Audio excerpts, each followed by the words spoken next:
இன்றைய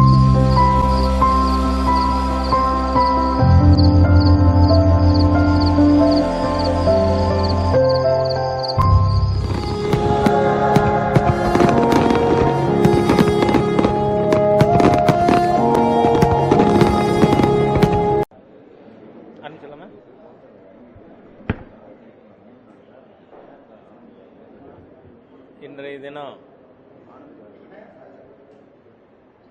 பாரதிய ஜனதா கட்சியினுடைய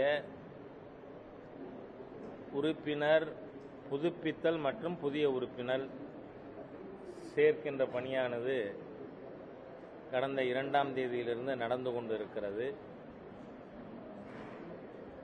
அந்த பணியை பற்றி நிர்வாகிகளோடு அவர்கள் சுற்றுப்பயணம் முடித்து வந்த அவர்களுடைய ரிப்போர்ட் மற்றும் வருகின்ற காலத்தில் அக்டோபர் 15ஆம் தேதி வரை நடக்கின்ற இயக்கத்தினுடைய திட்டமிடல் அது பற்றி பேசுறதுக்காக இங்கே மாநிலத்தினுடைய ஒருங்கிணைப்பு குழு மற்றும் மையக்குழுவினுடைய கூட்டம் இருந்தது. அதில் வருகின்ற நாட்களில் உறுப்பினர் சேர்ப்பு மற்றும் புதுப்பித்தல் பணியை துரிதப்படுத்துறதுக்கான திட்டமிடல் நடந்தது. அதோடு கூட மாண்புமிகு தரைவழி போக்குவரத்து துறை அமைச்சர் திரு நிதின் கட்கரி அவர்கள் இன்றைக்கு வந்து சென்னை டு தஞ்சாவூர் அதில் கும்பகோணம் சோழபுரம் செக்ஷனை நேரில் போய் பார்த்திருக்கார். தமிழ்நாட்டில் மத்திய அரசாங்கம் தேசிய நெடுஞ்சாலை பணிகளை துரிதப்படுத்துவதற்காக தீவிர முயற்சி மேற்கொண்டு வருகிறது என்பதற்கு ஒரு அடையாளம் மினிஸ்டரோட இந்த விசிட். இன்னமும் கூட தமிழக அரசு நிலங்கள் கையகப்படுத்தி கொடுப்பதில் தாமதம் இல்லாமல் இருக்குமானால் இன்னமும் தேசிய நெடுஞ்சாலை பணிகள் துரிதப்படும் என்கின்ற கருத்து இருக்கிறது. அதோடு மட்டுமில்ல, மத்திய அரசு மாநில அரசு ரெண்டும் இணைந்து செயல்பட்டால்தான் எந்த திட்டமாக இருந்தாலும் நிறைவேற்ற முடியும். காரணம், மத்திய அரசாங்கம் திட்டங்கள் கொடுக்கிறது, திட்டங்களுக்கு நிதி கொடுக்குது. ஆனால் இம்ப்ளிமெண்டிங் ஏஜென்சி எது? மாநில அரசாங்கம் தான். இப்போ விஸ்வகர்மா தொழிலாளர்களுக்கு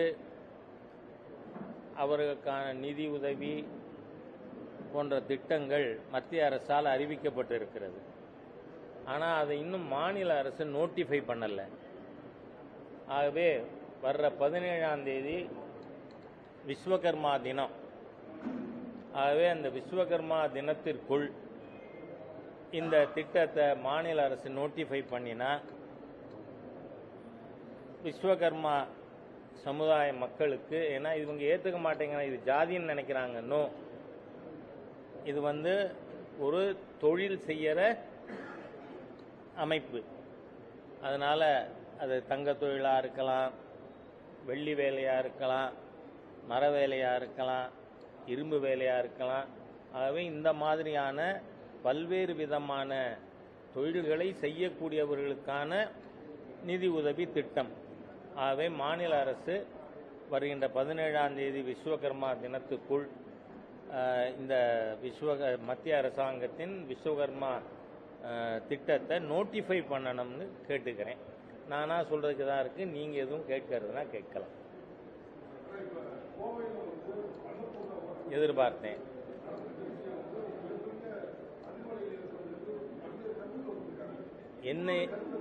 என்ன ஏற்பட்டிருக்கு?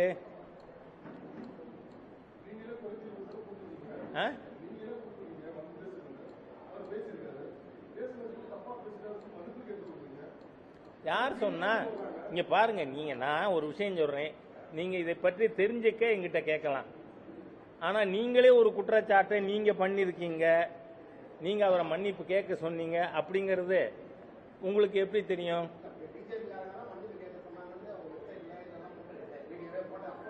நீங்க பாருங்க, முதல்ல அந்த இஷ்யூக்கு பேசிக்கா போனீங்கன்னா, ஃபர்ஸ்ட் இந்த ஜிஎஸ்டிங்கிறது புது வரியா இல்ல. ஜிஎஸ்டிக்கு முன்னாடி தமிழ்நாடு சேல்ஸ் டாக்ஸ் இருந்தது, சென்ட்ரல் சேல்ஸ் டாக்ஸ் இருந்தது, கலால் வரி இருந்தது, என்ட்ரி டாக்ஸ், ஆக்ட்ராய், 32 விதமான வரிகள் இருந்தது. அந்த 32 விதமான வரிகளை மெர்ஜ் பண்ணி கூட்ஸ் அண்ட் சர்வீசஸ் டாக்ஸ்னு ஒரு இதாக ஆக்கினது தான் மாண்புமிகு பிரதமர் மோடி அவர்கள் அரசு செஞ்சது. ஒன்றும் புதுசாக வரி போடலை. ஏன்னா தமிழ்நாட்டில் நாம் பார்த்தோம்னா எந்த அளவுக்கு மக்களை மிஸ்லீடு பண்ணுறதுக்கான நெரேட்டிவ் பார்த்தீங்கன்னா, அப்பத்தாக்கு வரி இருக்கு, அம்பானிக்கு வரி இல்லை. எந்த அப்பத்தாவுக்கு இருக்குன்னு சொன்னாங்கன்னா அந்த அப்பத்தாவுக்கு என்ன வரி இருக்கோ அதுக்கு தீர்வு காணலாம். இந்த மாதிரியாக பிரெட்டுக்கு இல்லை, பட்டருக்கு இருக்குன்னா, பட்டருக்கு டாக்ஸ் ஜிஎஸ்டி வர்றதுக்கு முன்னாடியும் இருந்தது. ஏன்னா ஜிஎஸ்டி கவுன்சிலுக்கு நாம கொடுத்த குறைந்தபட்ச இது என்ன, minimum denominator no revenue gain. அரசாங்கத்திற்கு ஜிஎஸ்டியால வருவாய் அதிகரிக்கணுங்கிறது இருக்கக்கூடாது. என்ன நடக்கலாம்? இப்போ 5% ஒரு ஸ்லாப், அப்புறம் 12னா ஒரு பொருளுக்கு 9 இருந்தது, 5000 தான் 4% டாக்ஸ் குறையும். அந்த 9ங்கிறது 12 ஸ்லாப்ல பிக்ஸ் பண்ணியிருந்தா 3% கூட இருக்கும். இந்த மாதிரியான கோரிக்கைகள் இருக்கலாம். அது இருந்தால் மத்திய அரசாங்கம் பல டாக்ஸ் நாம குறைச்சிருக்கோம், ரேட்ஸ் ரெடியூஸ் பண்ணியிருக்கோம். அந்த மாதிரி இருந்தா நாம பரிசீலிக்கிறதுங்கிறது அரசாங்கம் எப்பொழுதுமே தயாராக தான் இருக்கு. ஏன்னா 28% டாக்ஸ்ங்கிறாங்க. 28% டாக்ஸ் எத்தனை கூட்ஸுக்கு இருக்கு? Only 3% of the goods. அதனால ரொம்ப யோசிச்சு தான் ரெவென்யூ எக்ஸஸா வரணுங்கிற அளவுகோலே இல்லாம நாம இதை கொண்டு வந்திருக்கோம். இப்போ அவங்களுக்கு சிரமங்கள் இருக்கலாம், இருந்ததுன்னா ஏதாவது கோரிக்கை வச்சா அதையும் மாண்புமிகு நிதியமைச்சரே பரிசீலிக்கிறேன்னு சொல்லியிருக்காங்க. அதுல அவர் மாண்புமிகு நிதியமைச்சருக்கு ஒரு எம்பாரஸ்மெண்ட் வந்துருச்சு. அதனால நான் அவங்கள பார்த்து நான் சாரி சொல்ல விரும்புகிறேன் அப்படின்னு அவர் சொன்னதுனால தான் அந்த மீட்டிங்கே அரேஞ்ச் பண்ணாங்க. அதனால அவர் சந்திக்கிறதுக்கான ஏற்பாடே கூட அவரோட ரிக்வஸ்டில் தான் நடந்தது. அதனால இதில் எந்த விதத்திலையும் பாரதிய ஜனதா கட்சிக்கோ அல்லது அமைச்சர் தரப்புலையோ எந்த ஒரு பங்கும் இதில் இல்லை.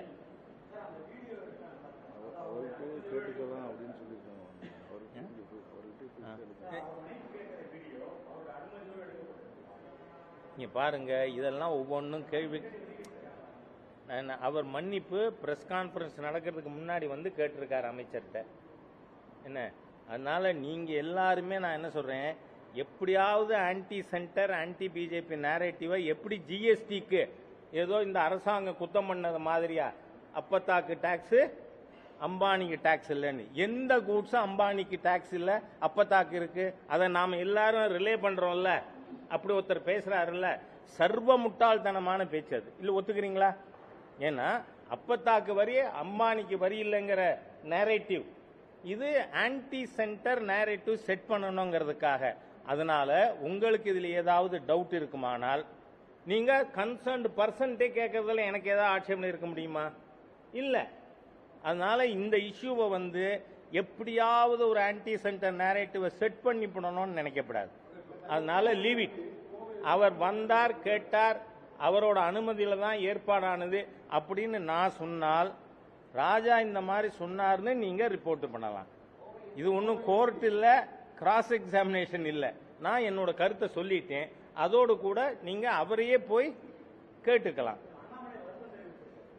பாருங்க, நீங்க அதான் இப்படி எதுவும் கேட்க வேண்டாங்கிறேனா. அப்புறம் நான் இதுக்கப்புறம் நான் அவரோட பேசணும், அதுக்கப்புறம் தான் உங்களுக்கு சொல்லணும்னு சொல்ல முடியுமா? அதனால it's not a court, you are not cross எக்ஸாமினேட்டிங் me. அதனால நீங்க தேவை ஏற்பட்டால் கன்சர்ன்டு பர்சனையே கேட்டு நீங்க நியூஸ்ல போடுங்க. எந்த ஆட்சேபனையும் எங்களுக்கு இல்லை. அது நாங்களா அவரை கேட்கவும் சொல்லல. ஏன்னா வானதி சீனிவாசன் ஸ்பாட்ல இருந்தவங்க, அவங்க மகளிரினுடைய தேசிய தலைவி, அவங்க பத்திரிகையாளர்கள் கூப்பிட்டு சூழ்நிலையை முழுசா விவரிச்சிருக்காங்க. அதுக்கப்புறம் இதை பத்தி பேச அவசியம் இல்லை.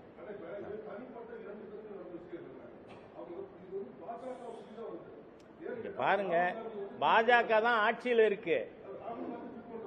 யாரு? நீங்க நல்ல வேளையா ராகுல் காந்திங்கிற ஒரு ஆன்டி இண்டியனை, இந்த நாட்டுக்கு விரோதமா பேசுற ஒரு நபரை பத்தி கேட்டுட்டீங்க. I thank you for it. என்ன ஒரு எதிர்கட்சி தலைவர்! இவருக்கு எப்படி தலைக்கு ஏறி இருக்குன்னா, மாண்புமிகு பிரதமர் சொன்னதுதான். ஒரு மாணவன் நான் 99 வாங்கிட்டேன் 99 வாங்கிட்டேன் 99 வாங்கிட்டேன்னு ரொம்ப குதூகலமா ஓடின்னு இருக்கார். அப்பதான் டீச்சர் வந்து, அப்பா நீ வாங்கின 99 100க்கு 99 இல்ல கண்ணு, 543க்கு 99ன்னு சொல்ல வேண்டியதா போச்சுன்னு. ஆகவே ராகுல் காந்தி அமெரிக்கால போய் யாரோட அவர் was wining and dining with whom, யாரோட அளவலாவி கொண்டு இருக்கார்? Ilhan Omar, American senator. அவர் பாகிஸ்தானோட செலவுல ஸ்பான்சர்ஷிப்ல பாகிஸ்தானுக்கு வந்து இந்தியாவுக்கு எதிராக பேசியவர். அதோடு மட்டுமல்ல, அந்த இலாஸ் உமர் அமெரிக்க செனட்டில் மாண்புமிகு பிரதமர் மோடி அவர்கள் பேசினதை பாய்காட் பண்ணவங்க. இன்னைக்கு ரிப்பப்ளிக் பார்ட்டியினுடைய கேண்டிடேட்டா இருக்கிற முன்னாள் ஜனாதிபதி டொனால்ட் ட்ரம்ப் அவர்கள் என்ன சொல்றார்? இந்த அம்மாவை சோமாலியாக்கே திருப்பி அனுப்புறது நல்லதுங்கிறார். ஏன்னா இப்ப அங்க வந்து ஜனநாயக கட்சிக்கு வேட்பாளராக இருக்கிறவர் இந்திய வம்சாவளியினர். நம்ம மன்னார்குடி பக்கத்தில் இருக்க பையா நாடு தான் அவங்க ஊரு.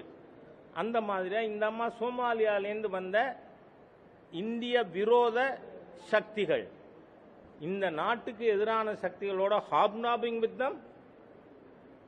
இது எந்த விதத்தில் எதிர்கட்சி தலைவரோட லட்சணம்? அதனால அப்படிப்பட்ட நபரை பத்தி இங்க ரெஃபரே பண்ணாதீங்கிறேன். I will not answer. ஏன்னா இஸ் ஒர்க்கிங் எகெயின்ஸ்ட் இந்தியாங்கிறது மட்டும் இல்ல. எனக்கு என்ன தோணுதுன்னா, இவர் ஒரு முகமது யூனுஸ் ஆகணும்னு நினைக்கிறாரோ? முகமது யூனுஸ் யாரு? பங்களாதேஷினுடைய அரசியல் பின்னணியே இல்லாமல் பல வெளிநாட்டு சக்திகள் தூக்கி உட்காத்தி வச்சிருக்கிற ஒரு பப்பெட். அந்த மாதிரி ஆகிற எண்ணம் இருக்கிற ஒரு ராகுல் காந்தியை பத்தி நாம ஏன் பேசணும்? இந்த நாட்டுக்கு பிறகு அமெரிக்காவில் இருக்கின்ற இந்திய வம்சாவளியினர் எல்லாருமே இவர் ஏன் இப்படி பேசுறாரு, என்ன நினைச்சு பேசுறாருன்னு தெரியலன்னு. ஆகவே நீங்க அவரை பத்தி இங்க கேட்டா நான் என்ன சொல்ல முடியும்? அப்படித்தான் பேசுவார் அவர்.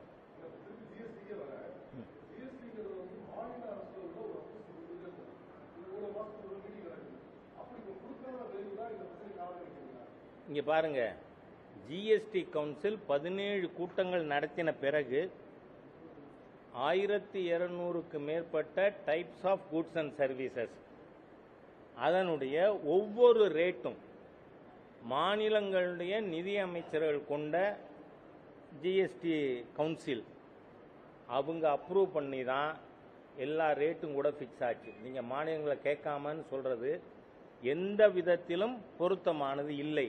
காரணம் என்ன? ஜிஎஸ்டி கவுன்சில் இந்த 1200 டைப்ஸ் ஆஃப் கூட்ஸ் அண்ட் சர்வீசஸோட ஒரு இண்டிவிஜுவல் ஐட்டத்தினுடைய டாக்ஸ் ரேட்டை கூட யுனானிமஸா பாஸ் பண்ணியிருக்காங்க. தயவு செஞ்சு நாம மிஸ்லீடிங் நரேட்டிவ் கொடுக்க தேவையில்லை நமக்கு. ஏன்னா நீங்க எல்லாருமே பிஜேபிக்கு நண்பர்கள், ராஜாவுக்கு நண்பர்கள், அதனால நீங்க கொடுக்க மாட்டீங்க. இருந்தாலும் யாராவது கேட்கலாம் அந்த மாதிரி. ஒரு ரேட்டு கூட ஜிஎஸ்டி கவுன்சில்ல பிஜேபி சீஃப் மினிஸ்டர்ஸ் கூட இருக்காங்கன்னு மெஜாரிட்டியில் புஷ் பண்ணியிருக்கமா? இன்னி வரைக்கும் கிடையாது.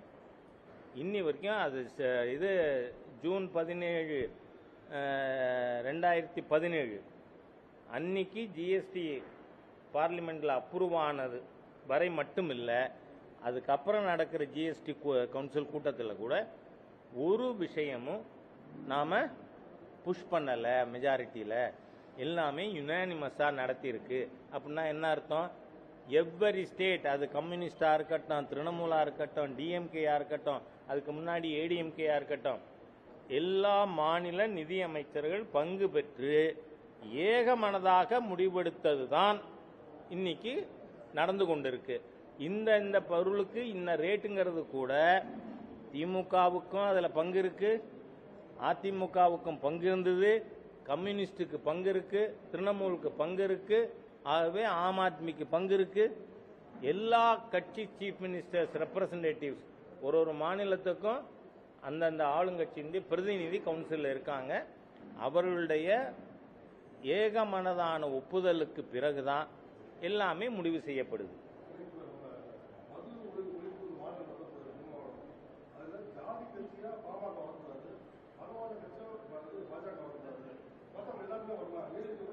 திருமாவளவனோட கட்சி ஜாதி கட்சியா இல்லையா சொல்லட்டும். அவரே வச்சிருக்கிறது ஜாதி கட்சி. நீங்க அதுலயும் பாத்தீங்கன்னா பட்டியல் சமுதாய மக்கள் அருந்ததி சமுதாயத்தை சேர்ந்தவர்கள், அவங்களுக்கு சட்டப்படி திரு மு கருணாநிதி அவர்கள் சிஎம்ஆ இருக்கையில் 3% உள்ஒதுக்கீடு கொடுத்தாங்க. அதை இவர் அப்போஸ் பண்றாருன்னு ஹோல் அருந்ததியர் கம்யூனிட்டி இவருக்கு எதிராக இருக்கு. ஆக ஜாதி கட்சி வச்சிருக்கிற ஒரு நபர் இன்னொரு கட்சியை ஜாதி கட்சி மத கட்சின்னு பேசுறது எந்த விதத்தில் பொருந்தும்? அதை how you have decided to ask that question எனக்கு புரியல.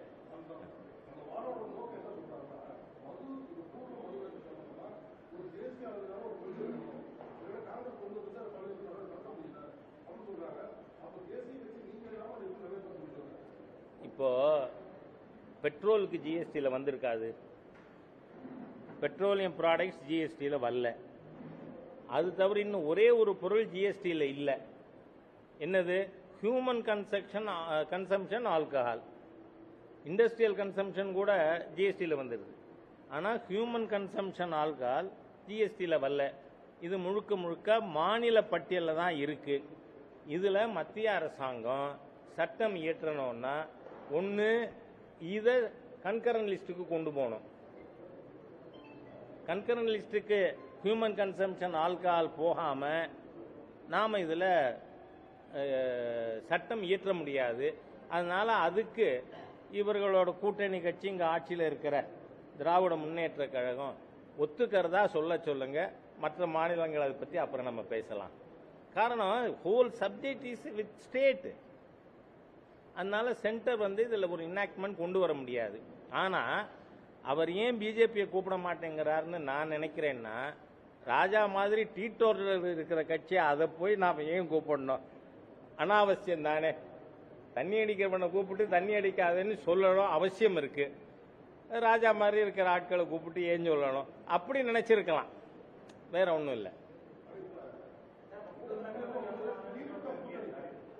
எது? நான் அதை சொல்லலையே. என்ன கூப்பிடாததுக்கு காரணம் நான் அதை சொல்லலாம்.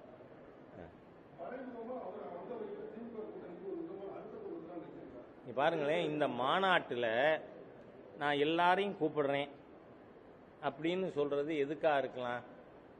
எல்லாரும் எனக்காக கதவு திறந்து வச்சிருக்காங்கன்னு திராவிட முன்னேற்ற கழகத்துக்கு ஒரு பிரஷர் டாக்டிஸா இதை பயன்படுத்தலாம்னு அவர் நினைச்சிருக்கலாம். அது கூட இந்த மாநாட்டுக்கே காரணமா இருந்திருக்கலாம். என்ன? அதனால நான் என்ன சொல்றேன், இன்னைக்கு கூட அவர் சாரா இலாக்கா மந்திரி யாரவர் முத்துசாமி அவர்கள், அவர் தான் முதல்வர் விரும்பல அப்படின்னா நாளைக்கே அறிவிங்க.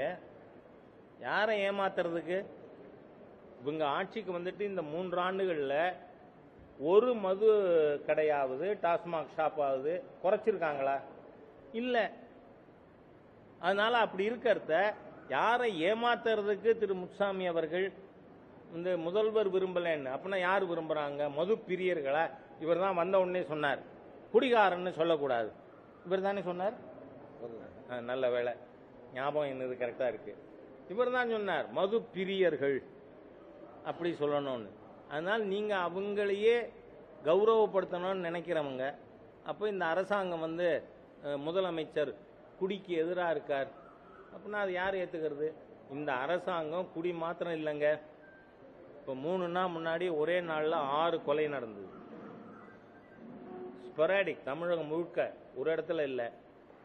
எல்லாமே நீங்கள் தான் ரிப்போர்ட் பண்ணியிருக்கீங்க, செய்திகள் கொண்டு வரீங்க. உங்களை ரொம்ப நான் உள்ளபடியாக உங்களை பற்றி பெருமையாக நினைக்கிறேன். இது எல்லாமே போதையின் இன்ஃப்ளூயன்ஸில் இருக்கிறதுனால நடந்தது. தமிழ்நாடு ஒரு லெவலை தாண்டி போயிடுச்சுங்க. தமிழ் சமுதாயத்தை இந்த திராவிடியன் ஸ்டாக் முழுமையாக சீரழிக்காமல் விடமாட்டோம்னு உறுதி பூண்டு சீரழித்து கொண்டிருக்கின்ற ஒரு தீய ஆட்சி இன்னைக்கு தமிழ்நாட்டில் இருக்கு. போதைகளை வச்சு அது கொஞ்சம் கொஞ்சமாக குடிகாரன்னு சொன்னது போக இப்போ கஞ்சா போடுறான், இல்லை கெட்டமின், இப்படியெல்லாம் தமிழ் சமுதாயத்தை கெடுக்கிற சீரழிக்கிற. நான் கேட்குறேன், 48,000 கோடிக்கு மேலே தமிழ்நாட்டில் சாராயம் வரி அப்படின்னா தமிழன் எவ்வளவுக்கு குடிக்கிறான் பாருங்க. 48,000 கோடிங்கிறது இட் இஸ் ஒன்லி டேக்ஸ். அதை போல 15% டேக்ஸ் இவங்களுக்கு வருதுன்னா அதை போல 6 பங்கு 3 லட்சம் கோடிக்கு தமிழன் குடிக்கிறான் வருஷத்துக்கு. இதை எப்படி பீகாரில் திரு நிதிஷ்குமார் அவர்கள் தலைமையிலான ஆட்சி நாளையிலேருந்து குடி இல்லைன்னு முடிவெடுத்தாங்க, அது மாதிரி இந்த அரசாங்கம் எடுக்க தயாரா? எடுத்தா தமிழ் மக்கள் மீது, தமிழ் சமுதாயத்தின் மீது, தமிழகத்தின் அடுத்த தலைமுறை மீது அக்கறை இருக்கிற அரசாங்கம் இந்த திமுக அரசாங்கம். இல்லைன்னா தமிழ் சமுதாயத்தை திட்டமிட்டு அழிக்க வேண்டும் என்று முடிவு செஞ்சிருக்கிற அரசாங்கம். இதுல எனக்கு 2வது கருத்தே கிடையாது.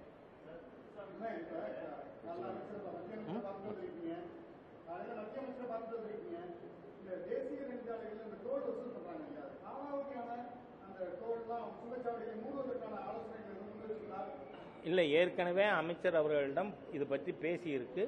They are on the job. நடக்கும். ஆமா, பாருங்க, அதெல்லாம் நான் முடிவு பண்ண முடியாது. நான் என்னோட உணர்வுகளை சொல்லியிருக்கேன். இந்த தேசத்தை பற்றி அந்நிய மண்ணிலே இழிவாக பேசுகின்ற நபர் இந்த நாட்டின் எதிரி தான். அதுல 2வது கருத்து எனக்கு இல்லை. ஓகே,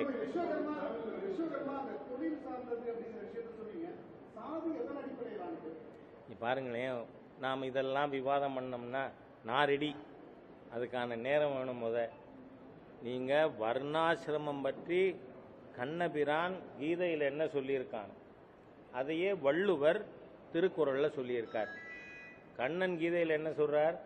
சாத்துர்வண்யம் மயா சிருஷ்டம், 4 வர்ணங்களையும் நான் உருவாக்கி இருக்கிறேன். எதன் அடிப்படை? அடுத்த வரியில சொல்றார், குண கர்ம விபாகசகா. குண குவாலிபிகேஷன், கர்மா ஜாப், அதன் அடிப்படையில் அதை விபாகசகா வரிசைப்படுத்தி இருக்கிறேன்னு சொல்லியிருக்கார். அதுல உச்ச நீச்சம் இல்லை. குணா கர்மா குவாலிபிகேஷன் ஜாப் அடிப்படையில். இதையே திருவள்ளுவர் என்ன சொல்றார் திருக்குறள்ல?